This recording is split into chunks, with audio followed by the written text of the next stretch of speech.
Red রোডের ছবিটা আমরা দেখছি, কুচকাওয়াজের প্রস্তুতি তুঙ্গে। এর আগে একাধিকবার গত বছরে অন্তত রেড রোডের কুচকাওয়াজে আমরা একটা বিতর্ক দেখতে পেয়েছিলাম। এবছরের অনুষ্ঠান সূচি কারা কারা উপস্থিত থাকবেন এবং ঠিক কখন থেকে শুরু হচ্ছে কি জানতে পারা যাচ্ছে অনুপম?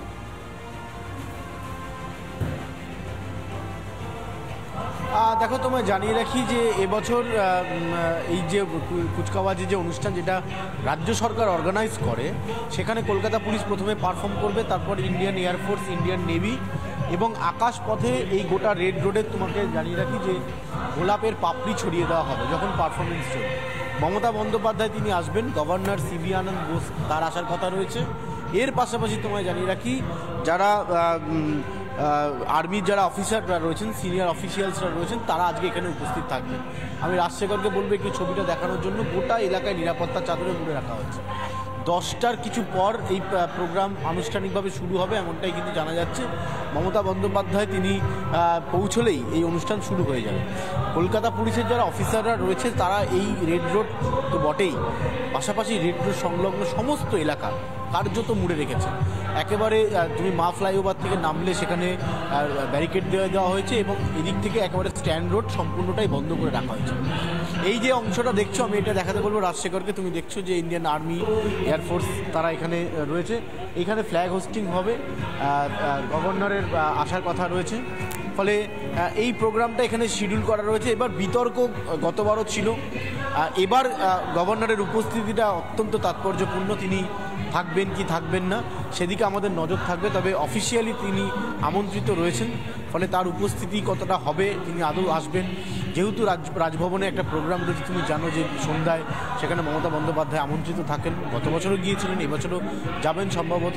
কিন্তু রাজ্য সরকার এবং রাজ্যপাল রাজভবনের মধ্যে যে সংঘাত চলছে, সেই সংঘাতের আবহে 26শে জানুয়ারি সেখানে কিছুটা শীতল হবে কিনা এই পরিস্থিতি বা এই আবহাওয়া, সেইটা দেখার রয়েছে। একাধিক বিল যেটা রাজভবন থেকে ছাড়া হচ্ছে না বলে রাজ্য সরকার বারবার অভিযোগ করেছে। এই পরিস্থিতিতে মুখ্যমন্ত্রী মমতা বন্দ্যোপাধ্যায়, গভর্নর সিবি আনন্দ বোস যদি মুখোমুখি হয়, শীতল হবে কিনা, পরিস্থিতি নিয়ন্ত্রণ হবে কিনা, এগুলো সবটাই দেখার বিষয়। তবে আজকের এই সকালের যে অনুষ্ঠান আমি আরও একবার দেখাতে বলবো। তুমি দেখতে পাচ্ছ যে ইন্ডিয়ান এয়ারফোর্স, ইন্ডিয়ান আর্মি যারা রয়েছেন, অফিসাররা রয়েছেন, তারা একে একে এখানে আসতে শুরু করেছেন। আরও এক সিনিয়র অফিসিয়ালস তারা এখানে এসে পৌঁছলেন। পরিবারের লোকজন আমন্ত্রিত থাকেন। স্বাভাবিকভাবে একেবারে সাজো সাজো রব নিরাপত্তার চাদরে মুড়ে রাখা হয়েছে। যেহেতু পার্শ্ববর্তী দেশে একটা অস্থির পরিস্থিতি তৈরি হয়ে রয়েছে, তাই হাই অ্যালার্ট রয়েছে কলকাতা পুলিশ। বিভিন্ন জায়গায় ইম্পর্টেন্ট যে জোনগুলো রয়েছে সেই জোনগুলোতে হাই অ্যালার্ট জারি করা হয়েছে এবং নজরদারি চালানো হচ্ছে। Metro station, Sealdah station, Howrah station, এই যে ইম্পর্টেন্ট জায়গাগুলো রয়েছে, এখানে বাড়তি নজরদারি কলকাতা পুলিশ আজকের দিনটা অন্তত রাখে।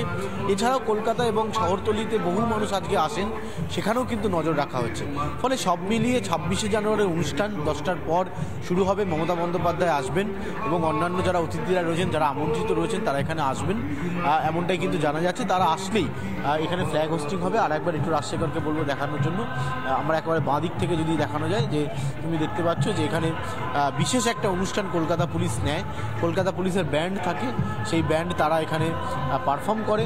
কলকাতা পুলিশের যারা অফিসাররা রয়েছেন তারা পারফর্ম করেন। ফলে সব মিলিয়ে একেবারে সাজো সাজো রব গোটা জায়গাটা তুমি দেখাতে বলবে। এদিক থেকে দেখা, এটা আর্মির বসার জায়গা। তুমি দেখতে পাচ্ছ আর্মির যারা অফিসিয়ালসরা রয়েছেন তারা ইতিমধ্যেই এখানে এসে পৌঁছেছেন।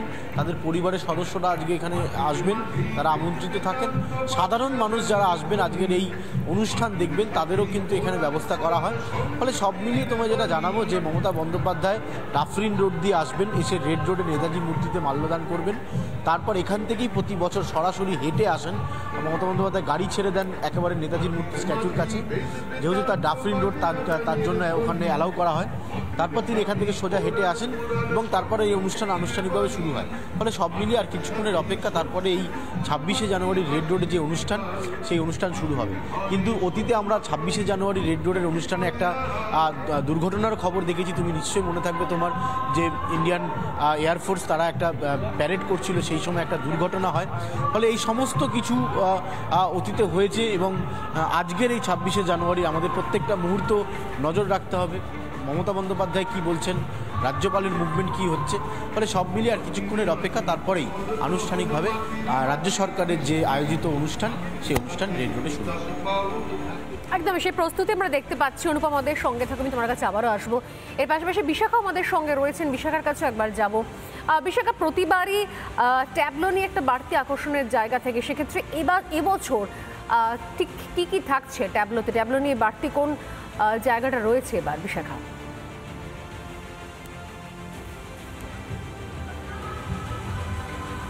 দেখো, এবছরে আমরা যদি দেখি তাহলে কিন্তু যেরকমভাবে প্রত্যেক বছর দেখে থাকি সেনাবাহিনীর একটা আলাদা প্রদর্শন থাকে, আর অন্যদিকে আমাদের বিশেষ করে এই বাংলার কালচারাল বা সাংস্কৃতিক যে প্রদর্শন সেগুলোও থাকে, আর সেই সঙ্গে বিভিন্ন দফতরের যে ট্যাবলোগুলো সেগুলো থাকে।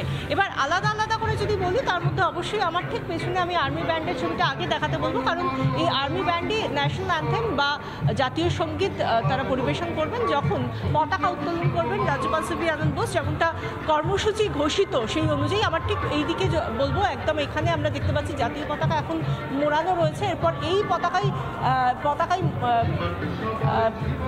সিভি আনন্দ বোস তিনি সেটাকে উত্তোলন করবেন, সেই জাতীয় পতাকা উত্তোলন করবেন এবং তখনই ন্যাশনাল অ্যান্থেম হবে। এবং সেই মুহূর্তে অর্থাৎ 10:36 যদি বলি, একদম ঘড়ির কাঁটায় যখন 10:36 বাজবে, তখন আকাশের দিকে সকালের নজর থাকবে, কারণ সেই সময় ইন্ডিয়ান এয়ার ফোর্সের তরফ থেকে সেই সময় তারা পুষ্পবৃষ্টি করবেন। রেড রোড পুষ্পে ভরে যাবে বলা যায়। এবার আসি আমাদের যে বিশেষ নজর থাকবে ট্যাবলোগুলোর দিকে। ট্যাবলোগুলো তো অবশ্যই রয়েছে, সেই সঙ্গে প্রদর্শন সুন্দরবন থেকে শুরু করে আলিপুরদুয়ারের চা বাগান, সেই সঙ্গে দার্জিলিংয়ের পুকুরি, সমস্ত কিছু উঠে আসবে এবারে প্রদর্শনে। আর সেই সঙ্গে বিভিন্ন স্কুল, সেগুলো আমাদের কলকাতা স্কুল হতে পারে, জেলা স্কুল হতে পারে, সেন্ট জেভিয়ার স্কুল থেকে শুরু করে বাকি বেশ কিছু স্কুল এবারে পার্টিসিপেট করছে। এবং সেই সঙ্গে এবারে যারা কলকাতা পুলিশের যদি আলাদা করে বলা হয়, কলকাতা পুলিশের যে প্রদর্শন থাকছে তার মধ্যে র্যাফের প্রদর্শন থাকছে, মহিলা র্যাফ বাহিনীর প্রদর্শন থাকছে, সেই সঙ্গে থাকছে উইনার্স যে টিম রয়েছে কলকাতা পুলিশের, সেই উইনার্স টিমের আলাদা করে একটি প্রদর্শনের জায়গা থাকছে। তার পাশাপাশি আমরা যেটা দেখতে পাচ্ছি যে র্যাফ পুরুষ এবং মহিলা তাদের তো থাকছেই, সেই সঙ্গে মোটর বাইক বাহিনী তাদের প্রদর্শন থাকছে। এগুলো গেল কলকাতা পুলিশের। এবারে আসি সেনাবাহিনীর তরফ থেকে, যেখানে আমরা জানি যে ইন্ডিয়ান আর্মি ব্যবহৃত বিভিন্ন প্রযুক্তি, সেই প্রযুক্তিগতভাবে যখন দেশীয় প্রযুক্তিতে মেক ইন ইন্ডিয়ার উপর এত জোর দেওয়া হচ্ছে, সেই সময় মেক ইন ইন্ডিয়ার উপর জোর দিয়ে যে সমস্ত আমরা জানি যে মিউল বা রোবোটিক যে বিষয়গুলো, যেমন রোবট কুকুর ইতিমধ্যেই বিভিন্ন জায়গায় ভাইরাল হয়ে গিয়েছে, রোবট কুকুর কিন্তু এখানে চলবে। তাদের একটা প্রদর্শন হবে, যেটা আমরা দেখেছিলাম বিজয় দিবসে এই ফোর্ট উইলিয়াম ইস্টার্ন কমান্ডের তরফ থেকেই সেই প্রদর্শন হয়েছিল। এবং তার পাশাপাশি নেভির তরফ থেকে আলাদা একটা প্রদর্শন থাকবে, সেই সঙ্গে ইন্ডিয়ান এয়ার ফোর্সের তরফ থেকেও অবশ্যই প্রদর্শন থাকবে। সব মিলিয়ে এবারের এই কুচকাওয়াজ যতক্ষণ চলবে ততক্ষণ মানুষকে ভীষণভাবে চোখ আটকে থাকতে হবে, মানুষের চোখ আটকে থাকবে, এটা কিন্তু বলাই যায় স্বর্ণালী। একদমই তাই। আমরা কলকাতার ছবিটা দেখছিলাম। নানা ধরনের কন্টেন্ট দেখার জন্য লাইক করুন, শেয়ার করুন আমাদের ফেসবুক পেজ, সাবস্ক্রাইব করুন আমাদের ইউটিউব চ্যানেল। পাশাপাশি অন্যান্য ব্রেকিং নিউজের জন্য অবশ্যই চোখ রাখুন রিপাবলিক বাংলায়।